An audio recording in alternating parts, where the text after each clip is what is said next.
கர்த்தருடைய நாமத்துக்கு மகிமை உண்டாகட்டும். இந்த வேளையிலே யோவேல் தீர்க்கதரிசியின் புத்தகம் 2ஆம் அதிகாரம் 12-13 ஆதலால் நீங்கள் இப்பொழுது உபவாசத்தோடும் அழுகையோடும் புலம்பலோடும் முழு இருதயத்தோடும் என்னிடத்தில் திரும்புங்கள் என்று கர்த்தர் சொல்கிறார்.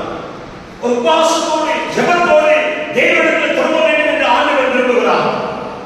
ஏனென்று சொன்னால் இந்த வகையான ஜாதி பிசாசுகள் உபவாசத்தினாலும் ஜெபத்தினாலும் வேறு காரியத்தினாலே அற்புதங்கள் நடக்கவே நடக்காது.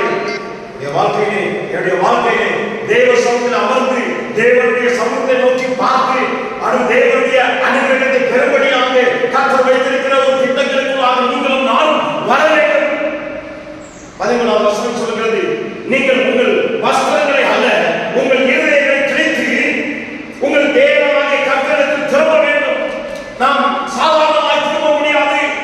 இருதயத்தை கிழிக்க வேண்டும். இருதயத்துக்குள்ளாக நம்முடைய எல்லா சிந்தைகளையும் பழைய சிந்தைகள் பழைய சுபாவங்கள் எல்லாம் மாறி எல்லாம் உள்ள புதிதாக்கப்படுகிறதுனாலே மறுரூபமாக்கப்பட வேண்டும். ஏன்னா உள்ளத்தில் இருதயத்தில் சுத்தமுள்ளவன் பாக்கியவான், அவன் தேவன் தேவனை தரிசிப்பார் என்று சொல்கிறது. நீங்களும் நானும் தேவனோடு ஐக்கியம் கொள்ளும்படியாக கர்த்தர் ஆண்டவர் வைத்திருக்கிற திட்டங்களுக்குள்ளாக உபவாசத்தோடு ஜெபத்தோடு வந்து நம்முடைய வாழ்க்கையில கண்ட வேதனின் அனுபவங்களை எல்லாம் முறித்து போட்டு தேவ அவருடைய அனுகிரகத்தை பெறும்படியாக கர்த்தர் ஒரு பெரிய ஒரு பாக்கியத்தை சாக்கியத்தை கர்த்தர் வைத்திருக்கிறார். அதனால்தான் 2 புத்தகம் 20 சொல்கிறது, திரளான கூட்டங்கள் யுத்தமான வந்தது. அந்த யுத்தத்தினாலே கர்த்தர் முறைத்து போடும்படியாக கர்த்தர் வைத்திருக்கிறார்.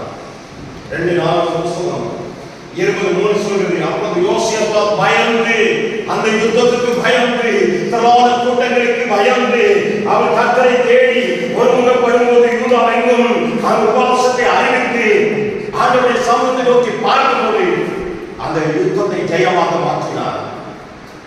எஸ்தருடைய வாழ்க்கையிலே ராஜாவுக்கு முன்பாக பிரவேசிக்கும்படியாக தேவனுடைய இரக்கத்தை ராஜாவுடைய இரக்கத்தை பெறும்படியாக எஸ்தர் மொர்தெக்காயை உபவாசம் இருந்து ஜெபிக்க வைத்து தானும் உபவாசம் இருந்து ராஜாவிடத்தில் பிரவேசித்து ராஜாவுடைய இரக்கத்தை பெற்றுக் கொண்டது போல நீங்களும் நானும் தேவ சமூகத்தில் உபவாசம் இருந்து இப்படிப்பட்ட போராட்டங்களையும் வேதனைகளையும் மாற்றுவதற்கு கர்த்தர் நமக்கு நல்ல ஒரு கருவியாக ஜெபத்தை கொடுத்திருக்கிறார். நமக்கு கருவியாக ஆண்டவர் உபவாசத்தை கொடுத்திருக்கிறார். இப்படிப்பட்ட ஆண்டவர் ஜாதி பிசாசுகளை நம்முடைய சுபாவங்களை மாற்ற முடியாம நம்முடைய வாழ்க்கையில அற்புதங்கள் பெற முடியாம இருக்கிற அநேக ஜாதி பிசாசுகள் குணாதிசயங்கள்